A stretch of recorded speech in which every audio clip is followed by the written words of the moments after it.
Bismillah. Assalamualaikum warahmatullahi wabarakatuh. Alhamdulillah. Wassalatu wassalamu ala rasulillah. Apa kabar anak-anak Ustaz semua? Ustaz harapkan semua antum dalam keadaan sehat, selalu dalam lindungan Allah Subhanahu wa taala, dan tetap semangat dalam pembelajaran daring kita hari ini. Baiklah anak-anak Ustaz, di sini insyaallah kita akan melanjutkan pembelajaran kita prakarya dan kewirausahaan. Anak-anak Ustaz, setelah kita melaksanakan ujian PTS, hendaknya anak-anak Ustaz ini semakin semangat dalam belajar. Mudah-mudahan antum semua dapat mendapatkan hasil nilai yang sangat memuaskan. Bagilah anak-anak Ustaz, di pekan yang lalu sebelum ujian PTS kita sudah masuk di bab ketiga, yaitu tentang kewirausahaan, pengolahan, budidaya tanaman pangan, ya. Jadi anak-anak Ustadz tentunya masih ingat ya apa-apa saja tanaman pangan. Kemudian ini coba antum perhatikan gambar yang ada di depan ini, ya. Ini adalah beberapa hasil pengolahan, ya, makanan yang berasal dari tanaman pangan, ya. Ini ada tempe, ada tahu, kemudian ada susu kedelai maupun kecap, ya. Tentunya ini juga semua diolah dari bahan pangan, ya.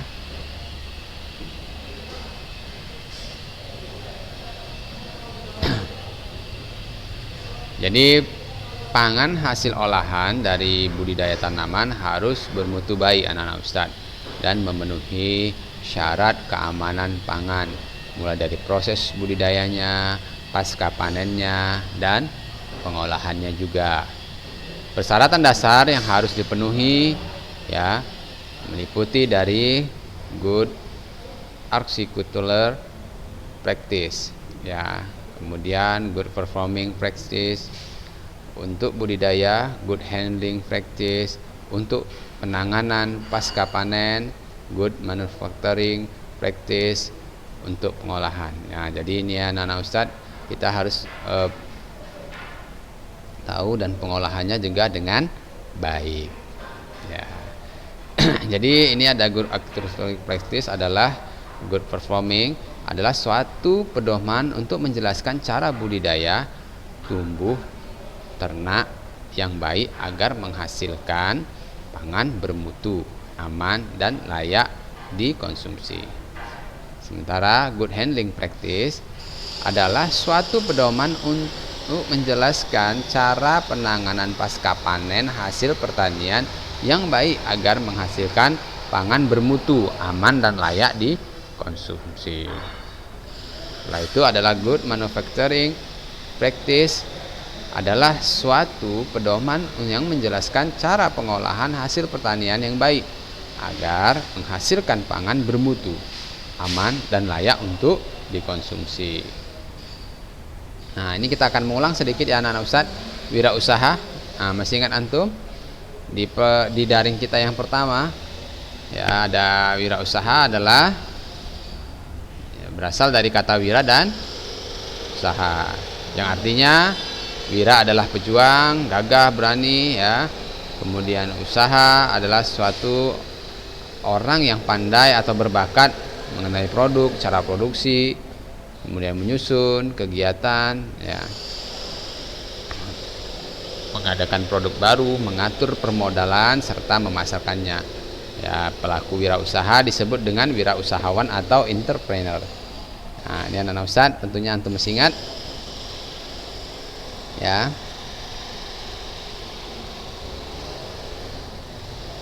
Nah, kewirausahaan adalah kemampuan untuk menciptakan sesuatu yang baru secara kreatif dan inovatif, mewujudkan nilai tambah. Ya, kreatif berarti menghasilkan sesuatu yang belum pernah ada sebelumnya. Inovatif berarti memperbaiki atau memodifikasi dan mengembangkan sesuatu yang ada. Nilai tambah berarti memiliki nilai lebih dari sebelumnya. Nah, jadi kira-kira dari ciri-ciri ini anak-anak Ustadz sudah ada nggak di dalam diri antum? Ya, kalau antum belum bisa menciptakan sesuatu yang baru, ya minimal antum kreatif, dapat memodifikasi atau mengembangkan sesuatu yang sudah ada. Ya. Nah, di Indonesia, negara yang berpenduduk besar, sehingga kebutuhan pangannya pun sangat besar. Hal ini telah menjadikan Indonesia sebagai salah satu konsumen pangan terbesar, produk pangan hasil pertanian. Usaha untuk memproduksi pangan sendiri sangat penting dilakukan agar terpenuhinya kebutuhan pangan bangsa Indonesia. Nah, ini anak-anak Ustadz ya, perhatikan. Ya. Berbagai jenis wirausaha bisa dipilih. Misalnya antum bisa wirausaha dalam bidang budidaya pangan. Ya. Selama manusia masih ada, kebutuhan makan pastilah akan tetap ada. Artinya peluang dalam usaha ini, dalam bidang wirausaha ini sangat selalu terbuka. Ya, wirausaha juga tidak mengenal usia. Jika ada yang bertanya, kapan seseorang sebaiknya memulai wirausaha? Jawabannya adalah sekarang. Nah, jadi anak-anak Ustadz, jika antum ingin melakukan sebuah usaha, antum tak perlu lagi menunggu lama. Jadi di sini sudah dijelaskan bahwa untuk memulai sebuah usaha itu tidak mengenal usia. Ya. Jika antum melihat, ya, banyaknya anak-anak muda di zaman sekarang ini sudah memiliki sebuah usaha sendiri. Bahkan mereka sudah dapat memasarkannya di pasar nasional maupun internasional. Apalagi anak-anak Ustadz, sekarang kita sangat mudah untuk menjual produk-produk usaha kita. Ya, bisa menggunakan media sosial ataupun membuat toko-toko online. Ya. Nah, jadi ini sangat penting nih anak-anak Ustadz ketahui bahwa kita tidak perlu menunggu lama. Ya, jadi jika ada yang bertanya kepada antum kapan untuk memulai wirausaha, jawabannya adalah sekarang. Baiklah, ini ada banyak usaha. Kebetulan kita akan membahas tentang budidaya tanaman, ya, yang perlu dikembangkan melalui usaha sehingga dapat meningkatkan produksi pangan maupun meningkatkan nilai tambah produknya dari hasil pertanian. Berikut adalah contoh usaha di bidang budidaya tanaman pangan. Ya, jadi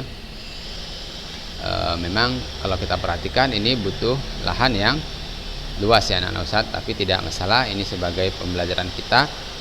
Budidaya yang pertama adalah budidaya padi untuk menghasilkan beras, kemudian budidaya kedelai untuk menghasilkan bijinya, kemudian budidaya kedelai untuk panen muda, dan budidaya kacang tanah untuk menghasilkan biji, budidaya kacang tanah untuk panen konsumsi, budidaya kacang hijau untuk panen biji, budidaya sorghum untuk panen biji juga, dan ada juga budidaya sorghum untuk bahan baku bioetanol. Ya, jadi ada ini sorghum untuk bioetanol.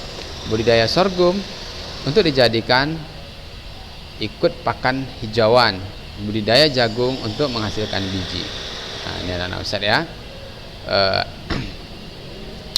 Jadi dalam proses budidaya tanaman pangan, ya, anak-anak Ustaz, membutuhkan lahan dan media tanam tentunya, bibit, nutrisi dan air serta pelindung tanaman untuk pengendalian hama dan organisme lain sebagai sarana budidaya. Seluruh sarana budidaya harus sesuai dengan pedoman yang dibuat oleh pemerintah untuk menjamin standar mutu produk. Baiklah anak-anak Ustadz, yang pertama ini adalah lahan. Pemilihan lahan sangatlah penting untuk menentukan tingkat keberhasilan dari usaha budidaya tanaman pangan yang Anda lakukan. Akibatnya harus kita lakukan pemilihan lahan dengan baik sejak awal sebelum usaha tersebut dimulai.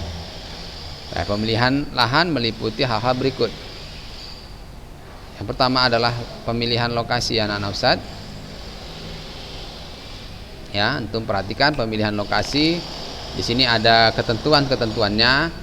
Yang pertama adalah penanaman pada lahan kering tidak bertentangan dengan rencana umum tata ruang kota dan rencana detail tata ruang daerah. Ya, ini penting kita memperhatikan lahan yang akan kita jadikan tempat kita membudidaya. Oke. Yang kedua adalah lokasi sesuai dengan peta wilayah komoditas yang akan diusahakan. Ya. Apabila peta wilayah komoditas belum tersedia, lokasi harus sesuai dengan agroekologi zone, ya, untuk menjamin produktivitas dan mutu yang tinggi. Lahan sangat dianjurkan jelas status kepemilikan dan hak penggunanya. Nah, ini penting anak-anak Ustadz. Kadang-kadang banyak orang yang berbudidaya ya di lahan yang tidak, kepemilikannya yang tidak jelas. Ini akan merugikan antum ketika nanti antum sudah masa panen tetapi lahan antum harus dipindahkan. Kemudian lahan harus jelas dalam pengairannya. Ya, anak-anak Ustadz, ini juga penting jika antum membuat tanaman yang membutuhkan air yang banyak. Berikutnya adalah riwayat lokasi ketahui. Ya, maksudnya adalah riwayat lokasi dapat diketahui dengan mencatat riwayat penggunaan lahan. Nah, di sini artinya jika antum ingin menanam tanaman pangan, ya, antum perlu ketahui, misalnya antum ingin menanam jagung, antum perlu ketahui sebelum ditanam jagung maka lahan tersebut telah digunakan untuk menanam apa. Jadi ini juga sangat penting ya untuk nanti antum bisa menanam tanaman yang tepat, ya, tanaman pangan yang tepat pada lokasi lahan tersebut, ya. Jadi ini perlu kita ketahui riwayat lokasi sebelum masa tanam yang antum buat. Kemudian adalah pemetaan lahan. Ya, pemetaan lahan sebelum melaksanakan usaha produksi tanaman pangan dilakukan pemetaan penggunaan lahan sebagai dasar perencanaan rotasi, penggiliran, pembibitan dan penanaman. Nah, di sini seperti yang Ustaz katakan di sebelumnya, yaitu riwayat lokasi, ya, mencatat penggunaan lahan. Di sini juga perlu antum catat rotasinya. Jadi tanaman itu, tanaman pangannya apa saja, ya. Setelah panen tanaman pangan ini antum akan menanam tanaman pangan apa lagi, ya, harus bergantian. Ya, bergantian. Ya. Berikutnya adalah kesuburan lahan. Ya, lahan untuk budidaya tanaman pangan harus memiliki kesuburan tanah yang baik, ya. Kesuburan tanah yang rendah dapat diatasi dengan melakukan pemupukan, ya, menggunakan pupuk organik ataupun pupuk anorganik. Kemudian untuk mempertahankan kesuburan lahan dilakukan rotasi pegiliran tanaman. Nah, ya, tetap kita harus melakukan rotasi pegiliran tanaman ya, agar kesuburan tanah juga bisa terjaga. Kemudian saluran drainase atau saluran air. Ya, ini sangat penting anak-anak Ustadz. Ya, dalam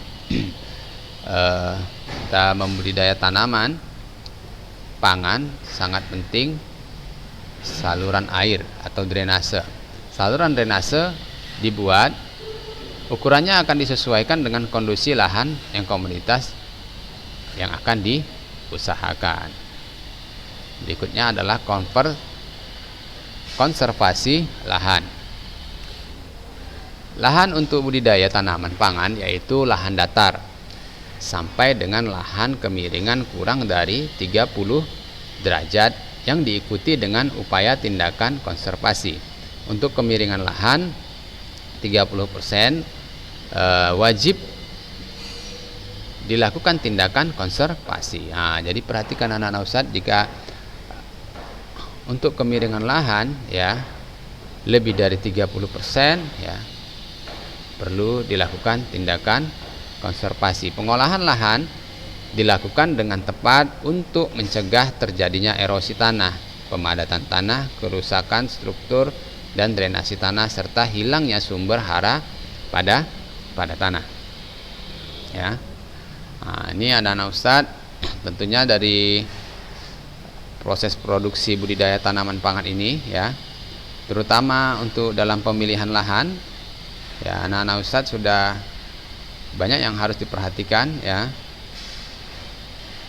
sehingga nanti mendapatkan hasil yang maksimal ya.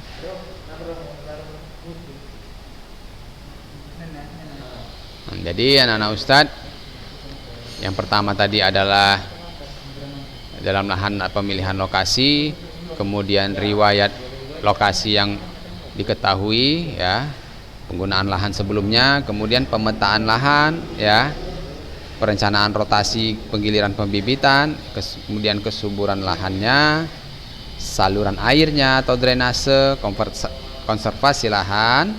Ini sangat kita perlu perhatikan. Berikutnya anak-anak Ustadz adalah dalam benih, pemilihan benih ya. Jenis benih juga sangat menentukan kualitas produktivitas dari usaha budidaya tanaman yang pangan yang dilakukan ya. Jenis benih ya, sama seperti budidaya yang lain ya. Bibit, misalnya kita di kelas 8 sudah pernah, di SMP dulu pernah kita budidaya hewan unggas ya. Kita juga perlu memperhatikan ya bibitnya, kualitasnya dari indukannya, sama juga seperti tanaman ini ya. Jenis benih yang sangat menentukan kualitas produktivitas dari usaha budidaya tanaman pangan ya. Dengan demikian harus diperhatikan beberapa hal penting sebagai berikut ya. Yang pertama adalah varietas yang dipilih untuk ditanam, yaitu varietas unggul atau varietas yang telah dilepas oleh Menteri Pertanian ya. Jadi antum pilih yang unggul, antum dapatkan, kemudian bisa juga dari yang sudah dilepas oleh Menteri Pertanian. Benih atau bahan tanaman disesuaikan dengan agroekosistem budidaya serta memiliki sertifikat dan label yang jelas atau nama yang jelas varietasnya, daya tumbuh, tempat asal dan tanggal kadaluarsa, serta berasal dari perusahaan atau penangkaran yang terdaftar. Benih atau lahan tanaman harus sehat, memiliki vigor yang baik, tidak membawa atau menularkan organisme pengganggu atau OPT ya, pengganggu tanaman di lokasi usaha produksi. Apabila diperlukan, sebelum ditanam diberikan perlakuan seed treatment ya. Tanaman pangan dari kelompok serealia dan kacang-kacangan diperbanyak dengan menggunakan benih, sedangkan tanaman umbi-umbian diperbanyak dengan menggunakan stek. Benih adalah biji sebagian regeneratif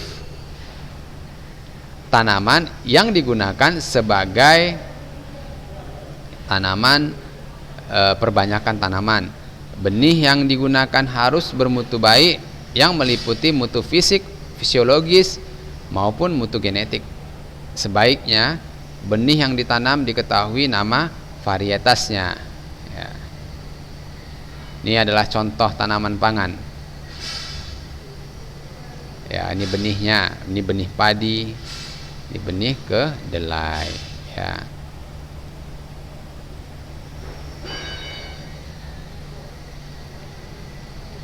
Baiklah anak-anak Ustadz, ini kita masuk ke dalam pupuk. Pentingnya pupuk ya. Pupuk adalah bahan yang diberikan pada tanaman atau lahan untuk memenuhi kebutuhan nutrisi tanaman. Pupuk terdiri atas dua jenis, yaitu pupuk organik dan anorganik.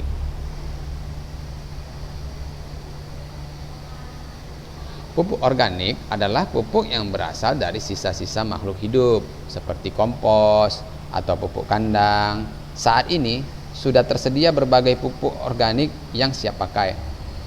Pupuk organik berasal dari bahan-bahan mineral seperti KCl, urea, dan TSP.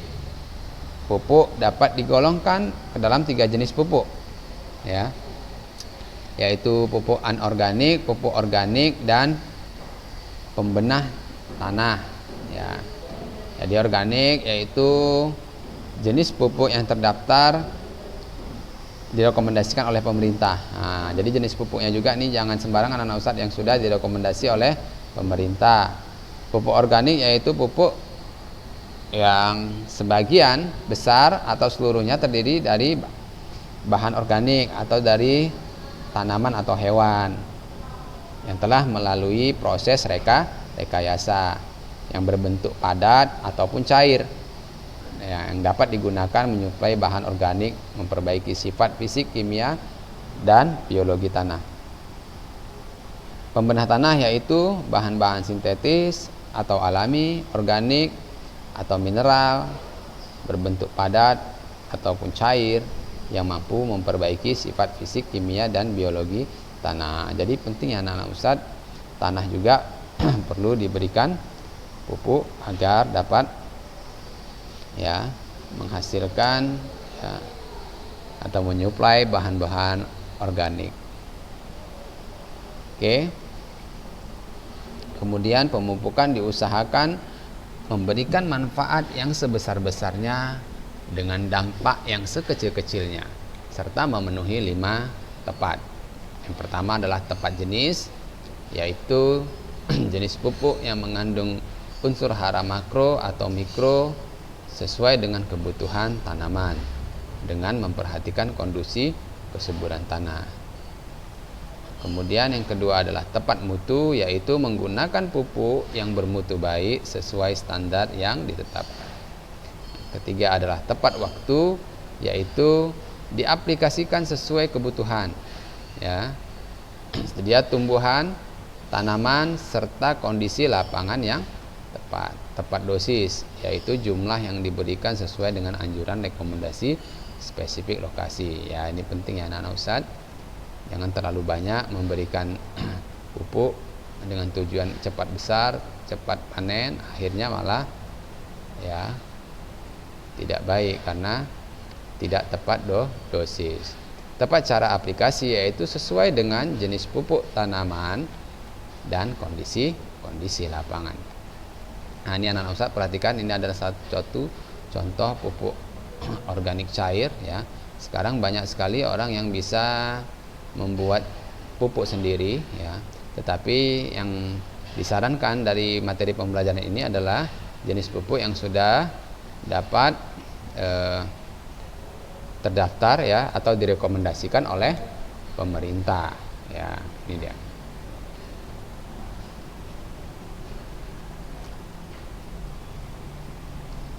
Baiklah anak-anak Ustadz, ya ini dari materi kita hari ini ya.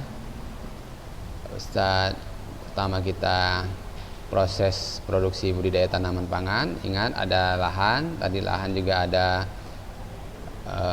persyaratan-persyaratannya, kemudian pemilihan benih ya. Selanjutnya adalah pupuk. Insya Allah pekan depan kita akan masuk materi tentang perlindungan tanaman ya. Jadi setelah itu kita akan memperhatikan bagaimana tanaman harus dilakukan perlindungan dari hama ya, bisa jadi hama atau penyakit yang lain. Baiklah anak-anak Ustadz, saya harapkan antum semua nanti dapat merangkum materi pembelajaran ini ya. Jika ada sesuatu yang ingin antum tanyakan ya, maka antum bisa langsung menanyakan di jaringan pribadi Ustadz.